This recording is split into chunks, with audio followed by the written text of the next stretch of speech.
Tapi masalahnya di internal pemerintah kita juga nggak memeriksa. Kok tumben ini? Kalian kan nggak punya pantai. Kenapa ada program nelayan di sini? Kayak gitu. Beda sebaliknya. Orang pantai ada program mitigasi gajah ya. Jadi agak lucu juga. Hutan ada mitigasi paus.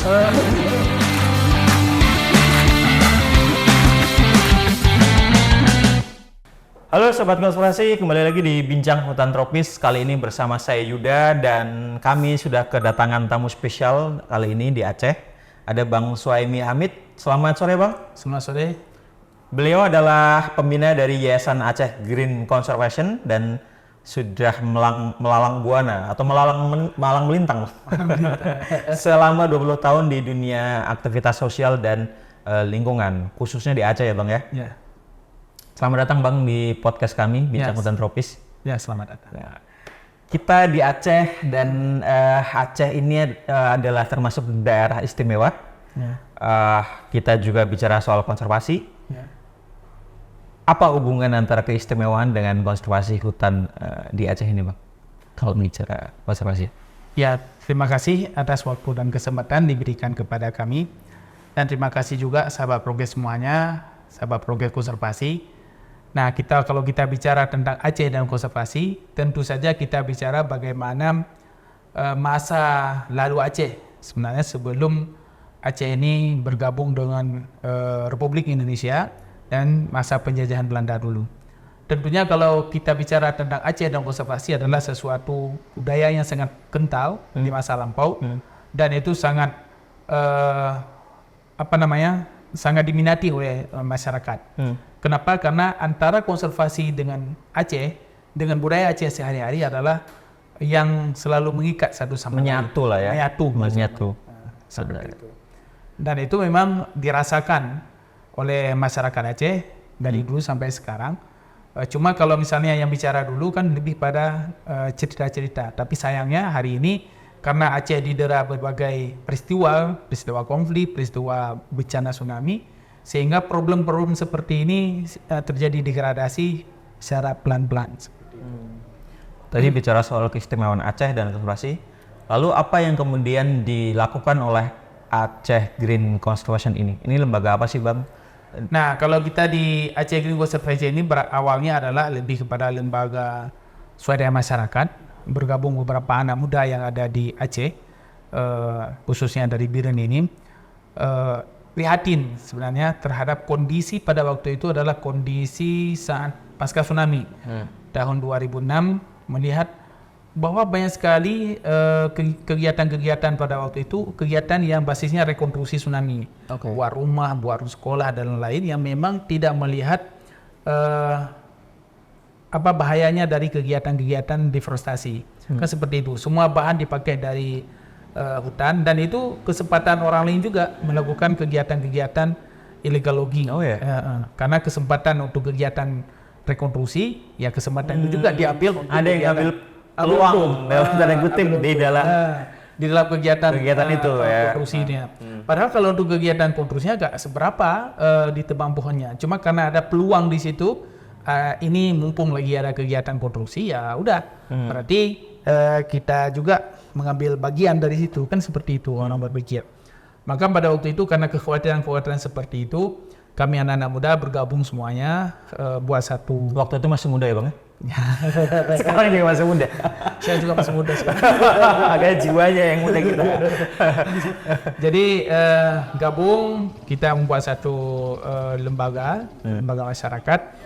Dan pada waktu itu ada kegiatan-kegiatan sosial yang kita buat dan kegiatan yang basisnya bagaimana menggerakkan masyarakat, menggerakkan publik dalam rangka keprihatinan terhadap kegiatan konstruksi tersebut yang diambil manfaatnya, seperti itu.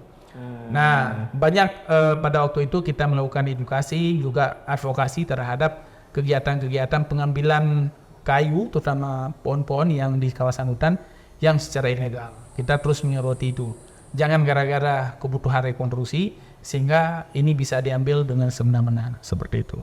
Biren ya, ini khususnya di Biren ya tadi AGC. Kita nyebut Aceh Green Conservation itu dengan AGC ya. Ya. AGC. Bukan ACT kan Bang, AGC nih ya. Ya, ya. Itu sebelah ya. Di Biren fokusnya Bang ya soal Awalnya penggerakannya dari Biren. jadi Biren ya. Cuma karena memang saya lama pengalamannya di Banda Aceh, pada waktu itu saya bergabung dengan Perhimpunan Masyarakatnya Aceh, juga bergabung dengan Walhi, juga bergabung dengan Suluh pada waktu itu sebelum tsunami. Sehingga pengalaman saya di Banda Aceh juga saya transferkan untuk anak-anak muda yang ada di Biren. Itu. Tapi setelah itu menjadi mengaceh, bukan mendunia, Mengaceh dulu ya. Mengaceh. Jadi dari Biren mengaceh lah. Bahkan kami banyak kegiatan-kegiatan kami di Huta Loser, ada kegiatan di Aceh Tenggara, ada juga kegiatan yang di Banda Aceh. Seperti itu kayak think globally, act locally kayak.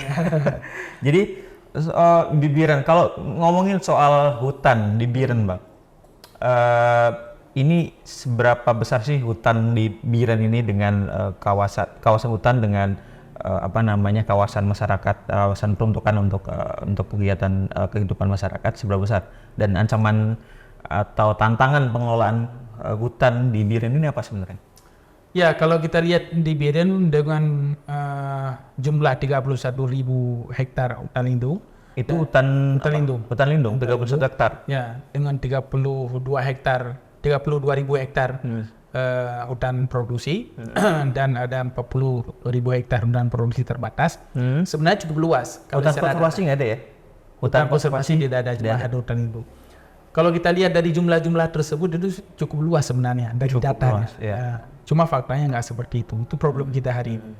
Jadi kalau misalnya berubah dari data tersebut, tentunya Biren mendapatkan sanksi bahwa tidak sesuai dengan peluasan penduduk dengan kawasan hutannya, kan seperti itu. Apalagi kalau kita bicara tentang ruang terbuka hijau. Ruang terbuka hijau sudah ditetapkan oleh aturan bahwa dia kan harus ada 20% ruang publik itu harus menjadi ruang terbuka hijau, kan seperti itu. 20 atau 30 ya? Sekarang udah 30 dulu kan, 20 ya. Sekarang 30. Tapi problemnya ya memang secara data aja, secara fakta di lapangan justru ini sangat bermasalah hasil kami lihat di lapangan seperti itu.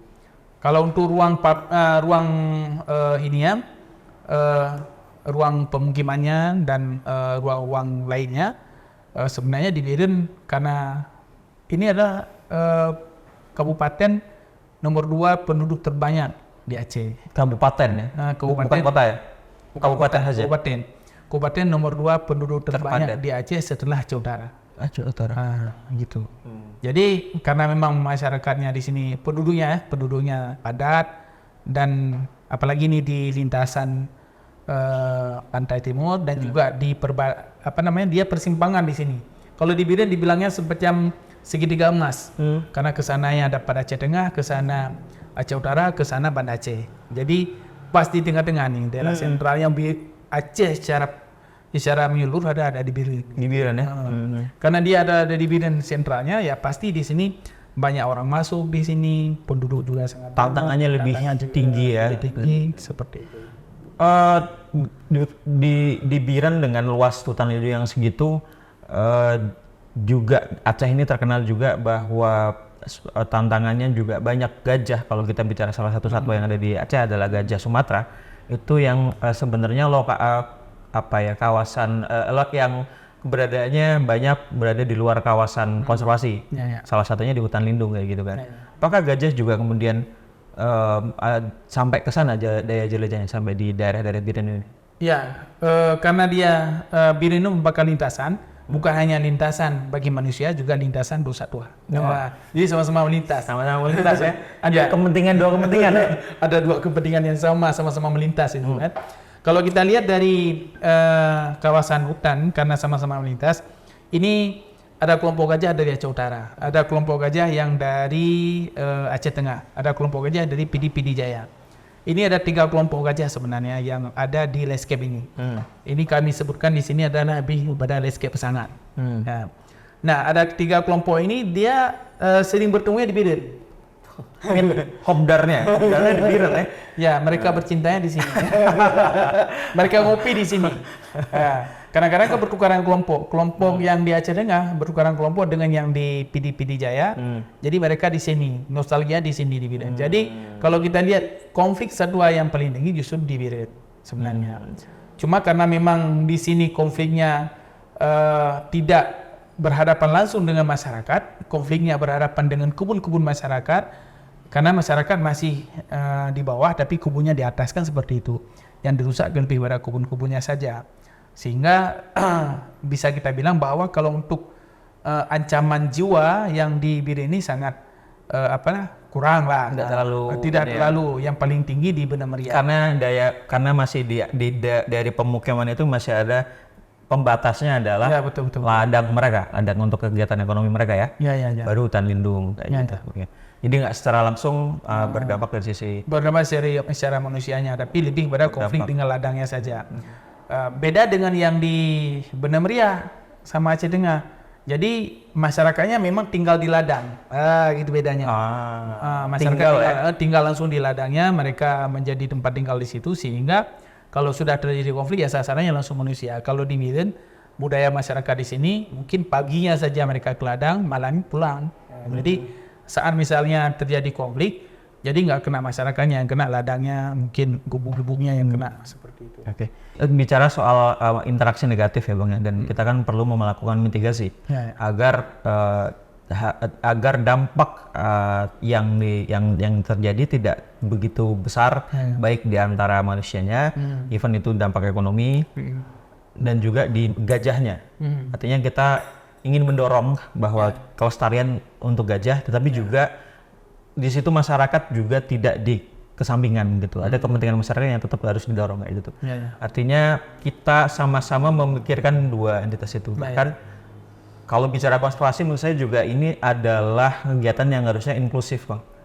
Tidak kadang saya misalkan sebagai orang yang biasa berkecimpung di konservasi banyak bicara soal teknis. Padahal seseorang pernah berkata bahwa hutan itu mestinya dikelola seperti home. Itu lebih ke kulturalnya daripada house yang lebih ke technical. Jadi ada unsur-unsur manusia yang mesti dilibatkan karena mereka adalah orang yang berkepentingan langsung, masyarakat yang berkepentingan langsung, masyarakat lokal ini yang kalau ada apa-apa juga terdampak langsung kayak gitu kan. Artinya kita mesti memanusiakan manusia juga di situ gitu kan. Jadi tantangannya adalah di situ. Nah, bagaimana upaya mitigasi ini, Bang? Yang juga memanusiakan manusia dan tanda kutip juga bisa mendorong kelestarian gajah sendiri dan juga pelindungan kawasan hutan. Ya, upaya-upaya yang dilakukan sebenarnya yang paling penting adalah lebih pada edukasi sebenarnya, pembelajaran bagi masyarakat. Pembelajaran secara lokal wisdom mereka dan juga pembelajaran secara adat dan budaya mereka sebenarnya. Itu yang paling penting. Nah, kalau sudah masuk dalam tata cara masyarakat yang ada di lokal, bagaimana cara pandang mereka di situ, memandang gajahnya seperti apa, memandang habitatnya seperti apa, ini yang paling penting sebenarnya. Itu langkah awal yang harus dilakukan. Karena kalau pandangan manusia terhadap gajah, seolah-olah gajah lah yang merusak habitat manusia, kalau sudah seperti itu ceritanya, seolah-olah menjadi musuh, kan seperti itu. Nah, padahal faktanya, kalau kita dengar dari cerita gajah, cerita orang-orang ahli gajah, gajah itu tidak akan dia ke tempat tersebut kalau dia belum pernah sebelumnya. Nah, kan seperti itu. Dia ngulang ke situ, dia akan nyaman di situ karena dia pernah tidur di situ, karena dia pernah berak di situ, sehingga dia kembali lagi pada satu saat. Kan seperti itu. Nah, kalau kita cerita-cerita seperti itu, berarti duluan ada gajah di situ. Nah, seperti saya cerita tadi, bahwa hutan di Biren itu masih luas sebenarnya secara datanya, tapi secara faktanya nggak ada. Jadi karena sudah terfragmentasi kawasan hutan ini, sudah dirusak, sudah terdegradasi dan lain-lain, sehingga gajah-gajah inilah terganggu dia, ya kan? Terganggu dia sehingga dia ke masyarakat. Nah, kalau kita dengar dari cerita masyarakat, duluan masyarakat ada di kawasan tersebut ketimbang gajah. Kan ini sesuatu yang nggak bisa kita dikte, dan gajah pun nggak bisa kita tanyakan juga siapa duluan kalau di sini ya gitu. Kalau kita mendamaikan antara si manusia dengan gajah, ya karena cerita-cerita seperti itu kita ingin mempertemukan antara kepentingan si gajah dengan kepentingan si manusianya, kan seperti itu. Oke. Bagaimana ekonominya juga didapatkan, konservasi juga kita bisa kita langsungkan.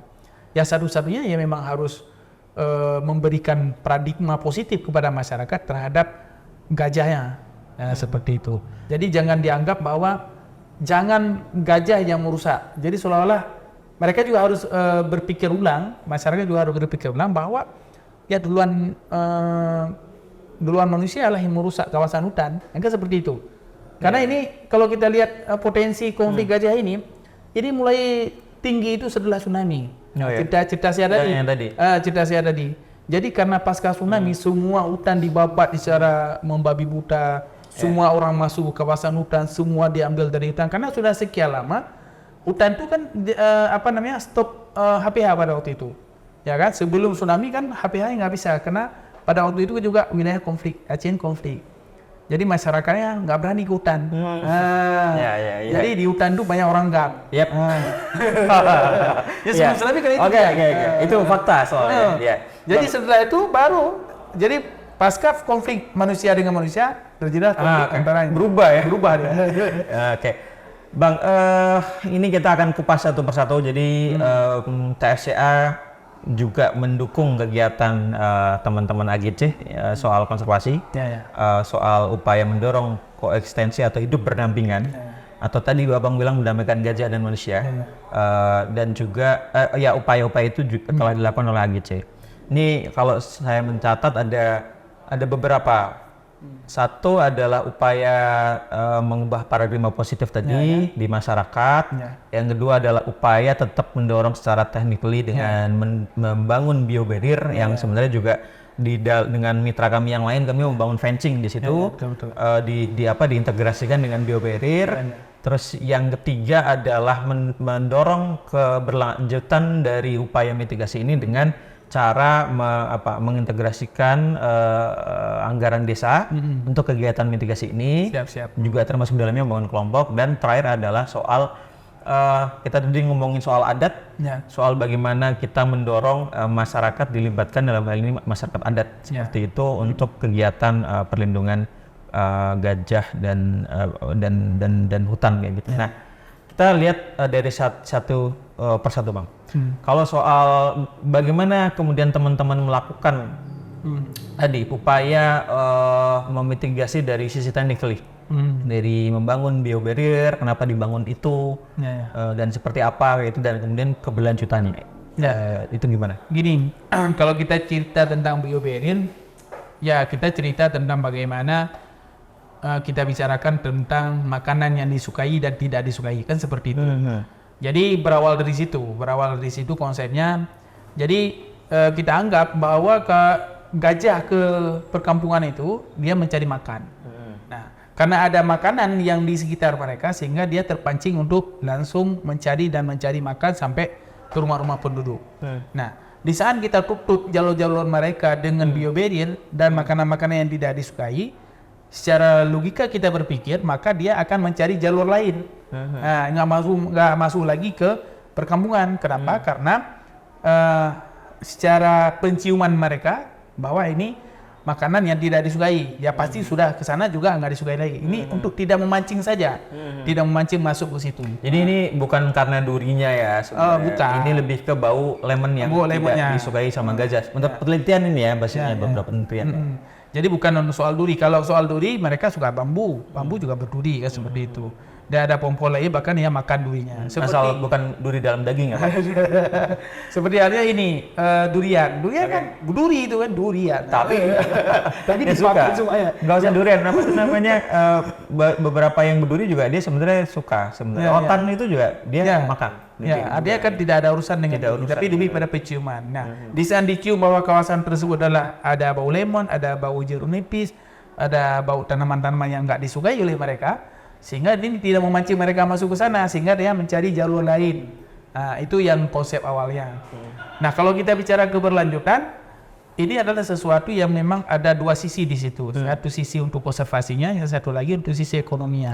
Ya, untuk sisi ekonomi mungkin keberlanjutannya nanti ke depan kalau lemon sudah berbuah, jeruk nipis sudah berbuah, ini pasti kan pangsa pasar yang sangat positif bagi perkembangan ekonomi masyarakat.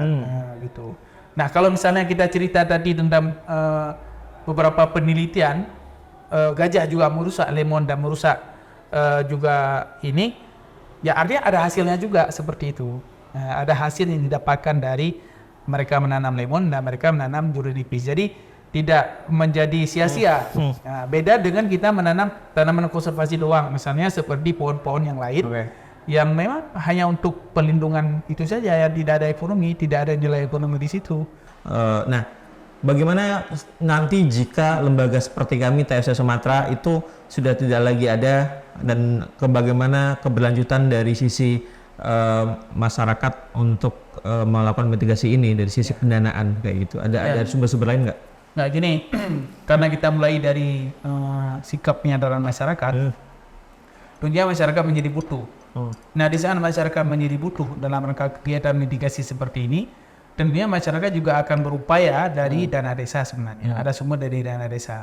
Dan juga bisa menjadi sumber pendanaan lainnya, kalau misalnya dari perusahaan-perusahaan yang memang ada yang berhimpitan langsung dengan perlakuan masyarakat seperti itu. Jadi karena berdasarkan ada satu penyadaran yang didapatkan oleh masyarakat, ini akan berjalan dia. Karena butuh ya. Karena satu kebutuhan memang. Kebutuhan untuk mitigasi ini.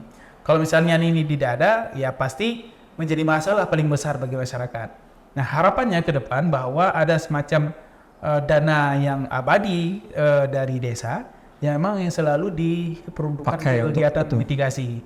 Jadi setiap tahun ada kegiatan yang siap ready dan siap dipakai. Walaupun misalnya tahun ini tidak terjadi konflik, tapi tahun depan tetap harus ada. Walaupun misalnya tahun ini tidak terjadi konflik. Jadi biarkan saja dana tersebut direlokasi untuk kegiatan lainnya di akhir tahun, tapi untuk tahun depan tetap harus ada. Kan ada juga misalnya tahun ini nggak terjadi konflik. Gimana dengan tahun depan misalnya? Kan itu sesuatu yang nggak bisa diprediksi. Nah, maksudnya ini adalah bencana non alam, ya kan? Karena dia adalah bencana, ya tetap saja nggak bisa diprediksi kapan dia sampai, kapan dia akan terjadi. Harus ada dana on call ya, yang suatu waktu bisa kita tap, bisa untuk diambil kayak gitu. Ya, makanya ada dua sisi yang harus kita ambil dari pendanaan dana desa. Yang satu di dana mitigasinya, mitigasi yang untuk kebencanaan alam dan non alam. Yang kedua untuk kegiatan ketahanan pangan. Kenapa ini penting untuk ketahanan pangan? Karena dia ada sumber pangan yang terganggu. Sumber pangan masyarakat terganggu. Kalau misalnya ini terus dibiarkan jadi konflik. Karena gajah juga masuk ke dalam kawasan ladang masyarakat yang mana itu menghasilkan karena pangannya masyarakat sama dengan pangan gajah. Makanan yang sama. Itu. Jadi sebenarnya ini kan berebut ya. Makan. Si gajah juga butuh ini, si manusia juga butuh ini. Iya, tapi kan kebutuhan gajah sama manusia beda. Gajah sekali makan bisa bertonton, Bang. Habis itu. Kita tonton bisa untuk bertahun-tahun gitu. Betul. Nah, Bang, tadi Abang sebut nyebut soal dua apa ya istilahnya tadi, soal mitigasi dan ketahanan pangan kan. Nah, bicara soal dana desa itu tidak semua desa itu bisa gampang untuk mengambil atau menganggarkan dana desa ini untuk kegiatan-kegiatan konservasi, utamanya untuk mitigasi. Beberapa desa itu kesusahan karena bingung gimana sih caranya untuk bisa grab ini mengambil dana desa ini, menganggarkan dana desa ini, gimana cara-caranya kayak gitu. Mereka masih kebingungan. Ada nggak Bang tipsnya? Karena saya lihat dari kegiatan teman-teman itu ada 1 atau 2 desa yang sudah menganggarkan dana desa ini untuk kegiatan mitigasi. Nah, kasih tipsnya Bang. Ya, yang pertama memang agar masyarakat lebih mudah dalam menganggarkan dana desa itu, dan tidak ada unsur lainnya yang memantau baik inspektorat dan pihak hukum lainnya, agar mereka juga terlindungi dari penganggaran dana desa yang lebih aman, ya memang harus melalui Perbu. Jadi kita akan mendorong nyari cantolan, misalnya nyari cantolan dari desa ke Perbub ya. Ke Perbub. Jadi dalam peraturan bupatinya yang dikeluarkan setiap tahun dimasukkan 2 kegiatan tadi, kegiatan mitigasi dan kegiatan ketahanan pangan. Nah, tinggalnya masukkan di situ. Apalagi misalnya 2 kegiatan ini juga masuk di dalam program prioritas Kemendes. Nggak ada salahnya di saat Perbu memasukkan 2 program ini di dalam peraturan bupatinya. Nah, setelah itu desa karena sudah ada centulan program tersebut, tinggal saja mereka memasukkan anggarannya di dalam APBG-nya seperti itu. Itu yang lebih aman. Cuma yang lebih kritis sebenarnya dan yang lebih mandiri sebenarnya, desa itu kan sesuai dengan visi misinya, kan beda desa beda visi misinya. Sesuai dengan visi misinya mereka menyusun RPJM. Di RPJM itu mereka masukkan program kegiatan yang berbasis mitigasi dan ketahanan pangan, kan seperti itu. Masukkan saja ke situ. Dan setiap tahun bisa diimplementasikan tanpa harus ada Perbu, tanpa harus menunggu Perbu, seperti itu. Itu ada desa juga seperti itu. Cuma karena ini butuh butuh pendampingan. Karena lagi-lagi kalau kita cerita RPJMG, kita cerita tentang visi misi, kadang-kadang si kepala desanya nggak paham dia visi misi dan nggak paham juga RPJMG. Karena itu sesuatu dokumen yang ditulis dan itu memang harus dipertanggungjawabkan di akhir masa jabatannya. Sebenarnya harus seperti itu. Problemnya hari ini kadang-kadang nggak paham dia apa yang sudah ditulis itu. Kadang-kadang kan banyak visi misi kita, visi misi masyarakat kita itu dan RPJM itu copy paste dari desa lainnya. Masa misalnya kita dapatkan ya, ini fakta kita dapatkan di RPJM yang desa yang tidak punya pantai, kok tiba-tiba ada program tentang laut misalnya. Ada ya. Tapi masalahnya di internal pemerintah kita juga nggak memeriksa. Kok tumben ini? Kalian kan nggak punya pantai. Kenapa ada program nelayan di sini? Kayak gitu. Beda sebaliknya, orang pantai ada program mitigasi gajah ya. Jadi agak lucu juga. Hutan ada mitigasi paus. Jadi hal kayak gitu yang memang harus harus didampingi ya, harus didampingi masyarakat. Kalau sudah didampingi masyarakatnya, ya pasti ini sudah lebih terarah dia. Okay. Nah. Oke, berarti harus ada cantolannya, kemudian juga dari desa harus kreatif ya Bang ya, betul. Untuk kemudian mencari ini kayak gitu kan. Sebenarnya berarti bisa masuk ke dalam 2 tadi ya, apa itu namanya mitigasi dan ketahanan pangan sebenarnya masuk dari situ. Oke, jadi nah ada banyak desa yang juga takut sebenarnya Bang, ketika sebenarnya kan boleh katanya kita dari sisi perdes aja tuh bisa kemudian menganggarkan dari kegiatan ini, mitigasi ini. Tapi takut ketika nanti ada dari pihak inspektorat untuk melakukan audit. Nah itu gimana tuh Bang? Makanya kayak gini, kalau kita bicara desa, kita juga bicara tentang pendamping desa. Kita juga bicara tentang pendamping lokal desa. Dan ada satu lagi yang paling tinggi di kabupaten namanya DA. Seharusnya keberadaan pendamping ini adalah keberadaan bagaimana melindungi para kecil tadi, para kepala desanya. Bagaimana persoalan penganggaran dana desa aman secara hukum. Kan seperti itu. Untuk apa mereka ada? Mereka digaji dari gaji negara loh. PLD, PD, TA, PDKMD, mereka itu digaji dari uang negara. Digaji dari APBN bahkan. Tapi tidak memberi sumbangsi dalam rangka melindungi para pemerintahan desa. Kita paham bahwa pemerintahan desa lahir ini bukan karena sekolah. Ya kan? Karena dia dianggap tokoh di kampung, dipilih secara demokratis, terpilih. Padahal dia baru aja misalnya kerja entah apa-apa, moco-moco kerja di mana, tiba-tiba udah jadi tokoh, dia menjadi kepala desa. Beda seperti kepala dinas sebenarnya. Kalau kepala dinas kan ada jenjang karir ya. Jenjang karir. Jenjang karir. PIM 1, PIM 2, PIM 3 sehingga dia ini ujuk-ujuk kalau jadi pemimpin di desa ada nggak PIM itu nggak ada. Nah seharusnya kalau kita bicara tentang bagaimana ketahanan desa, kita bicara tentang kapasitas desa, kita juga harus bicara bagaimana harus ada sekolah kepemimpinan di desa. Ya, kalau ini ada dan kalau ini lahir di tingkat desa, nggak perlu lagi ada perbuk-perbukan. Kenapa? Karena ini kebutuhan masyarakat loh. Mereka dilahirkan dan secara undang-undang kepala desa itu melindungi masyarakatnya, kan seperti itu. Nah, karena dia melindungi masyarakatnya, seluruh kegiatan-kegiatan yang basisnya mitigasi untuk meminimalisir terhadap terjadinya bencana, apapun bisa dianggarkan. Karena bisa berarti ya Bang ya? Jadi nggak bisa apapun itu harus. Jadi dia ada cerita ketakutan itu.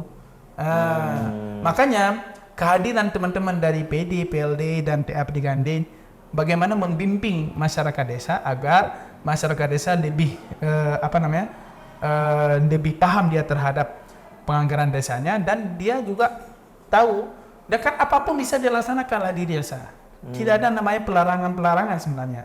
Selama ada di RPJMG-nya. Oke. Problem seperti saya ada bilang tadi, kalau waktu dibuka RPJMG-nya, kok ada kapal di sini, padahal ini tidak ada, tidak ada lautnya.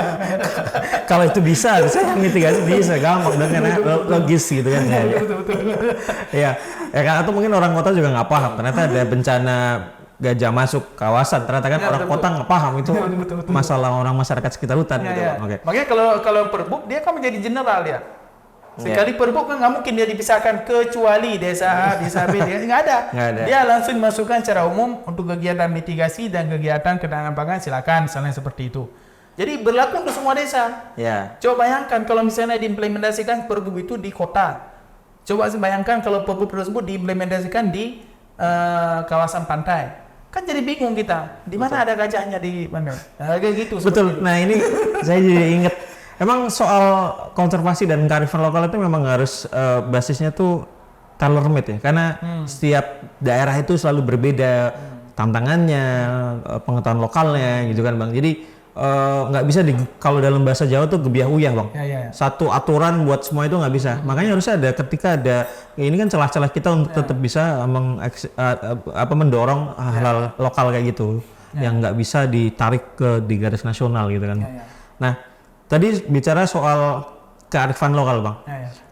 Adat kayak gitu kan. Aceh daerah istimewa banyak sekali adat istiadat yang masih bertahan di sini kayak gitu. Termasuk Abang tadi di depan juga menyatakan bahwa ada beberapa kearifan atau pengetahuan lokal yang ada di tingkat bawah gitu masyarakat kayak gitu. Apalagi di September 2023 Bang.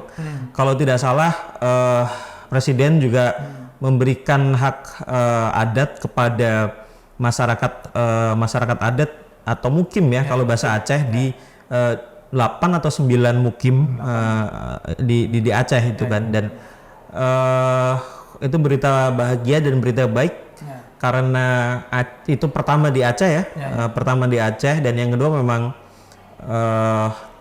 kita memang harusnya memang lebih banyak mendorong soal hutan adat seperti itu kan, karena bicara soal masyarakat adat mereka jauh lebih dulu eksis daripada negara ini kan, jadi perlu segera diberikan hak-haknya kan gitu.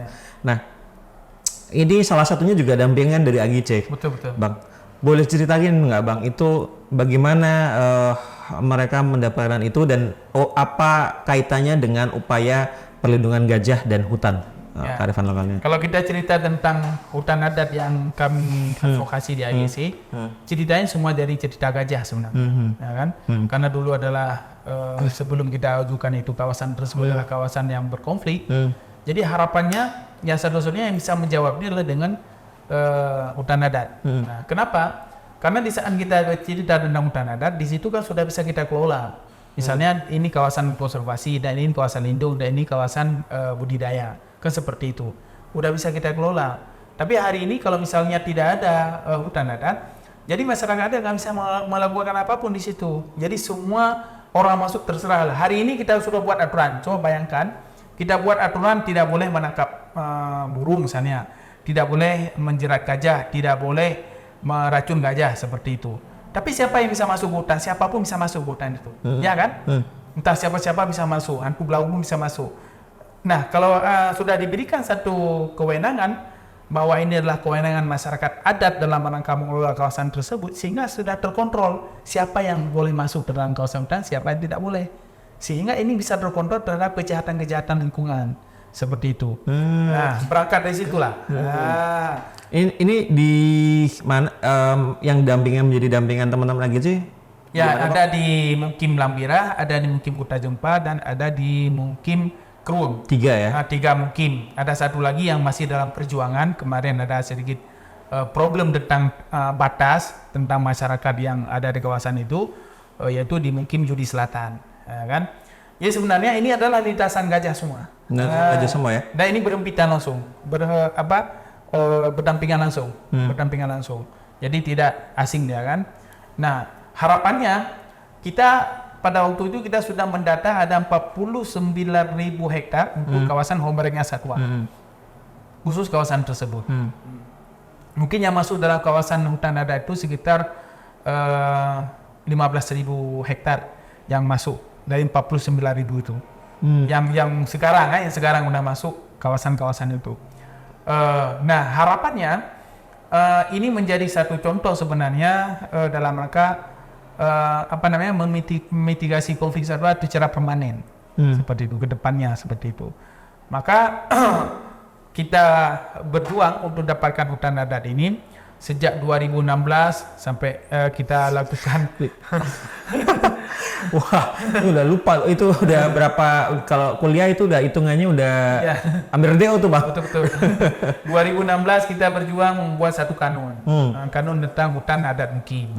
Nah, setelah itu 2017 kita mendorong lahirnya satu kanun perlindungan satwa. Jadi kita kawinkan dua kanun ini menjadi satu hal yang paling penting. Nah, perjuangan hutan adat yang selanjutnya, karena kita punya kanun perlindungan hutan adat Mukim, ini menjadi legitimasi yang paling kuat bagi Kabupaten Biren untuk mengusulkan hutan adatnya. Nah, cuma masalahnya selalu kita dicurigai di dalam petik. Ada ini, ada itu, banyak problem lah. Ya, di belakang ada siapa gitu. Ini siapa, macam-macam lah. Kita tidak pernah putus asa. Apalagi 2019 sudah mulai pandemi. Itu jadi tantangan paling besar bagi kami.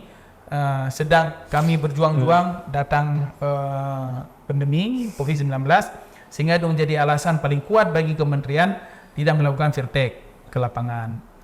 Tapi kami terus bersabar dan terus kami gedor pintu secara terus-menerus agar ini dilakukan firtek. Nah, alhamdulillah kemarin sudah dilakukan firtek dan sudah diberikan haknya kepada masyarakat, dan semoga saja juga tidak menjadi ancaman juga. Apa saya bilang ancaman? Kalau misalnya masyarakatnya tidak kita bina dan masyarakatnya tidak kita fasilitasi dan kita tidak dampingi, ini jadi bumerang paling besar. Yang kita harapkan pagar untuk tidak makan tanaman, justru pagarlah yang makan tanaman. Kan seperti itu nanti akhirnya. Ya kan? Kita harap pagar yang tidak makan tanaman, ini justru pagar bumerang. Nah, ini yang paling bahaya. Kalau dulunya orang luar masuk ke daerah tersebut menjadi pelaku illegal logging, mungkin masyarakat dipakai sebagai upah kasar saja. Tapi kalau kedepannya bisa jadi pemangku area ini menjadi toke-toke illegal logging jadinya. Ya mungkin make sense juga sih, mungkin ketakutan pemerintah mungkin itu, karena kan beda dengan perhutanan sosial yang lain. Hak adat ini seumur hidup ya sebenarnya sampai mereka masih eksis ya.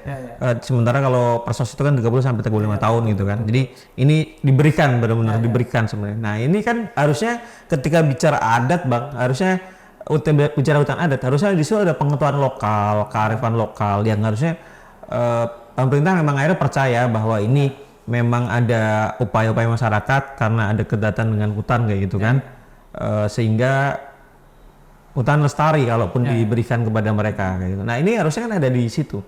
Ya, makanya upaya yang kami lakukan di lapangan hari ini, khususnya untuk 3 lokasi ini, jadi harus kita buat semacam aturan adat yang permanen dan pemetaan kawasan secara permanen.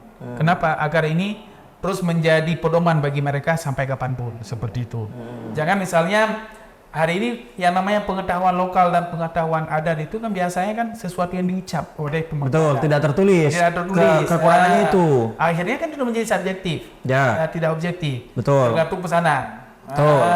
Yang namanya manusia, ya kan? Manusia itu punya nafsu, ada khilafnya, aku khilaf. Apalagi di akhir masa jabatan kan seperti itu. Butuh sedikit kekayaan, kan gitu-gitu. Perilaku manusia. Jadi, karena perilaku manusia seperti itu, bisa jadi dia subjektif. Dia mengeluarkan aturan adatnya sesuai dengan otaknya. Betul. Jadi tidak sesuai dengan kesepakatan adat. Ini berarti untuk menjaga objektivitas ya. Memang itu salah satu tantangannya. Nah, soal hutan adat. Jadi mereka harusnya punya banyak pengetahuan, punya banyak pengetahuan lokal, kearifan lokal yang memang sudah dijaga turun-temurun dari nenek moyang mereka, yang kemudian akhirnya ini mendorong atau turut menjaga kawasan kelestarian, kawasan hutan dan juga seisinya kayak gitu. Ada contoh-contoh nggak, Bang, di beberapa dampingan AGC terkait dengan kearifan masyarakat ini sehingga dapat membantu adanya kelestarian hutan di situ. Ya, pada awalnya kami mendampingi untuk melahirkan satu kesepakatan adat yang memang dilahirkan dari mereka dan ditulis. Ya, kesepakatan adat itu terdiri dari dua hal. Yang pertama untuk perlindungan kawasan dan perlindungan satwa. Jadi karena kita masih ke situ, jadi udah ke situ. Perlindungan kawasan di sini juga dibagi untuk perlindungan hutan dan perlindungan air, sungai. Nah, di situ kan. Jadi contoh-contohnya kalau misalnya mereka menebang pohon di daerah terjal berapa, maka dikenakan sanksi. Sanksi adat harus memotong kambing. Dan mereka juga harus minta maaf di Menasah sampai berhari-hari. Punten Bang, ini biar nggak ini ya, Menasah tuh. Menasah itu tempat perkumpulan masyarakat. Ini biar orang non Aceh ini paham. Betul. Menasah itu kalau masjid itu satu mukim ada satu masjid ada beberapa. Biasanya di masjid ya Menasah tuh ya. Menasah ini juga tempat perkumpulan masyarakat, tempat musyawarah masyarakat. Jadi Menasah itu merupakan surau lah. Surau. Ya, ini. Jadi mereka harus buat minta maaf di situ. Hal kayak gitu sebenarnya ini memberikan sanksi moral kepada masyarakat yang melakukan kejahatan seperti itu. Ini dan kayak restorasi justice ya. Ya. Lebih malu mendorong. Lebih malu dia kan. Dan ini disosialisasikan sebenarnya, disosialisasikan kepada masyarakat jangan menangkap burung di dalam kawasan hutan. Kalau misalnya kedapatan menangkap burung, maka satu burung harus diganti dengan satu ekor kambing, kayak gitu. Burung apapun ya, nggak ada. Burung apapun ya. Jadi hal kayak gitu yang memang diberlakukan. Nah, alhamdulillah sejak kami buat satu kesepakatan adat dan disosialisasikan di tingkat masyarakat, ada penurunan drastis terhadap kejahatan-kejahatan seperti ini. Cuma problem kita belum bisa kita membendung yang namanya illegal logging. Kadang-kadang yang hal menebang, kalau masyarakat menebang pohon di daerah-daerah terjal itu, kadang-kadang itu diseludup kayak gitu. Apalagi kan ada cukong-cukongnya juga yang di belakang itu. Tapi kalau misalnya untuk kejahatan satwa itu murni, kalau kita lihat akhir-akhir ini turun drastis. Itu kayak kemarin saya juga sempat nanya ke yang di Pinto Rimba ya. Pinto Rimba, di Mukim Pinto Rimba itu mereka ada, bahkan ada struktur. Ada mukim tuh ketua adat ya. Di bawahnya ada Panglima Uten, laut, Senebo laut. Kalau Senebo itu urusan perkebunan. Jadi ini kalau di Jambi atau Sumatera Barat itu Ajun Arah kali ya yang digunakan untuk kegiatan ekonomi ya. Iya betul. Nah, terus kalau yang Panglima Uten itu fungsinya adalah Panglima Uten dia fungsinya lebih pada menjaga hutan. Menjaga hutan. Kalau Pawang Krung menjaga sungai. Senepuk dia mengelola kebun. Rangers gitu dia kayak semacam polhut gitu kali ya. Polhut gitu. Nah, kalau Panglima Laut dia urusan di laut. Kalau nanti ada pelanggaran hukum adat gitu, itu mereka yang atau mereka yang lebih mengeksekusi lah. Mereka yang menangkap, mereka juga yang melapor. Semacam polhut juga lah. Polhut lah ya. Seperti itu. Cuma kan hari ini kan belum ada peradilan adatnya. Ya, inilah yang sedang kita dorong di tingkat mungkin. Kita lagi buat juklat dan juknisnya tentang peradilan adat. Kalau sudah tertangkap seperti apa cara mengadili masyarakat itu sudah jadi mulai dari tersangka sampai dia menjadi terdakwa, terpidana. Ini terlepas di adat. Jadi terputuskan lah bahasa seperti itu kan, bahwa dia salah gitu. Karena kita juga kita harapkan bahwa pembelaan di tingkat adat juga lahir agar ini tidak serta-merta kita menzalimi orang misalnya seperti itu. Kadang-kadang kan ada tuduhan orang lain yang nebang pohon dia yang didudukan seperti itu kan. Jadi ada hak jawabnya ada ya. Ada hak pembelaan ya. Pembelaan semacam pengacara lokal di tingkat masyarakat. Gitu.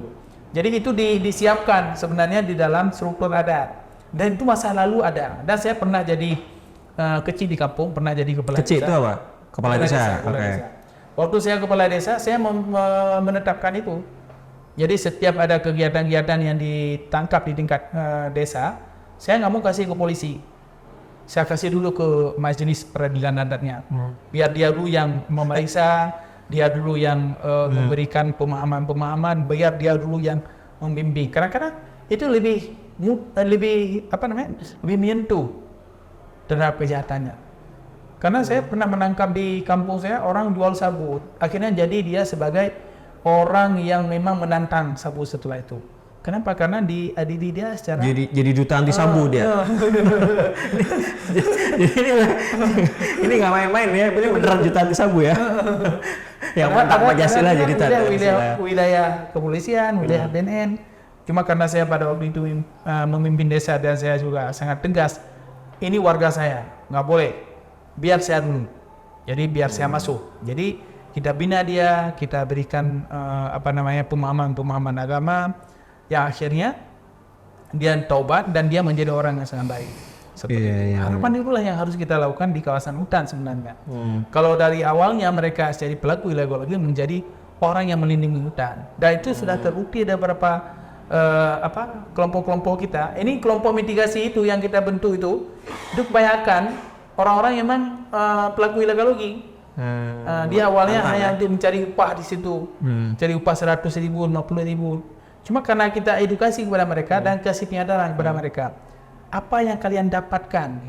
Kalau hanya 100.000 mereka dapatkan setiap satu hari, tapi bencana yang dikeluarkan di situ berapa dahsyat? Bisa nggak kalian minta maaf misalnya?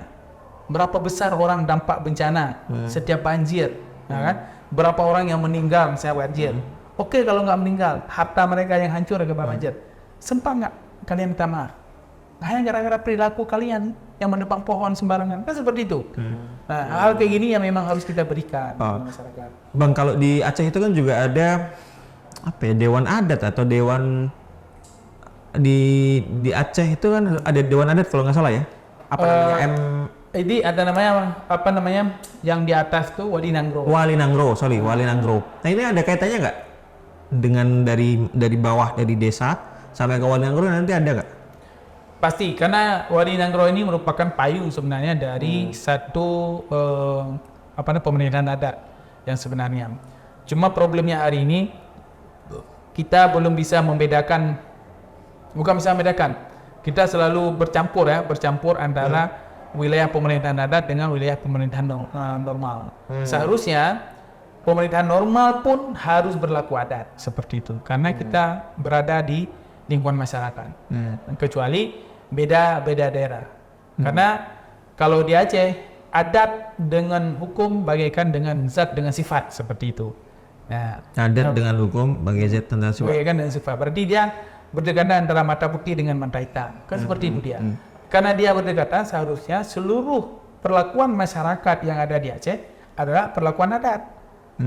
Tidak ada namanya adalah perlakuan secara hukum formal. Paling-paling kalau hukum formalnya kan dibatasi aja. Ini hukum misalnya kayak teroris dan lain itu baru masuk dalam wilayah hukum formal seperti itu kan. Jadi kalau hal-hal yang sifatnya ini semua harus berlaku dengan hukum adat sebenarnya. Nah, lagi-lagi kalau kita cerita tentang bagaimana fungsi Wali Nanggro, karena Wali Nanggro kelas struktur di bawah Wali Nanggro mukim kelas struktur. Di bawah mukim ada aparatur adat lainnya. Begitu turunan ya. Oke. Nah, Bang, dari nenek moyang terdahulu di situ, ada bagaimana mereka memandang hutan? Nah, ada ininya nggak? Ada apa istilahnya ya? Ada istilah-istilah atau ada apa yang kemudian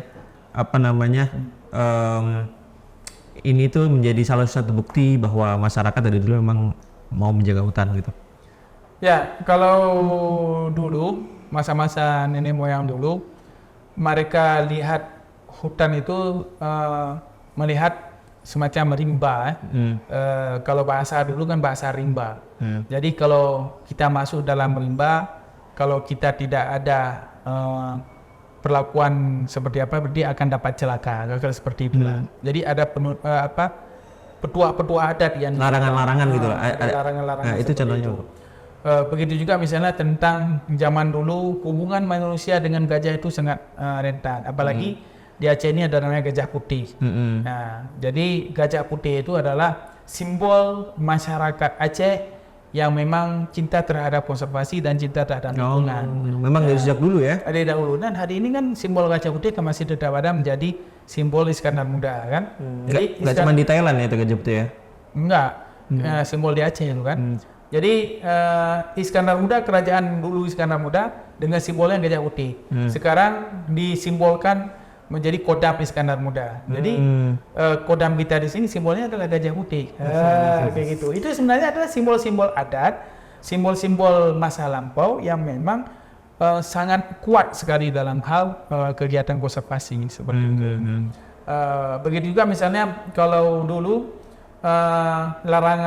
bukan larangan, budaya masyarakat konservasi, misalnya orang antar pengantin pasti ada pohon yang dibawa.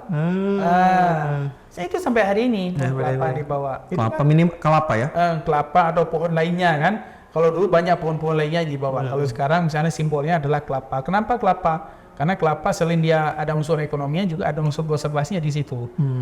Sehingga itu menjadi simbol adat yang paling kuat sebenarnya di budaya Aceh. Begitu anak kita misalnya umur berapa? Umur 7 hari ya, cukur rambut.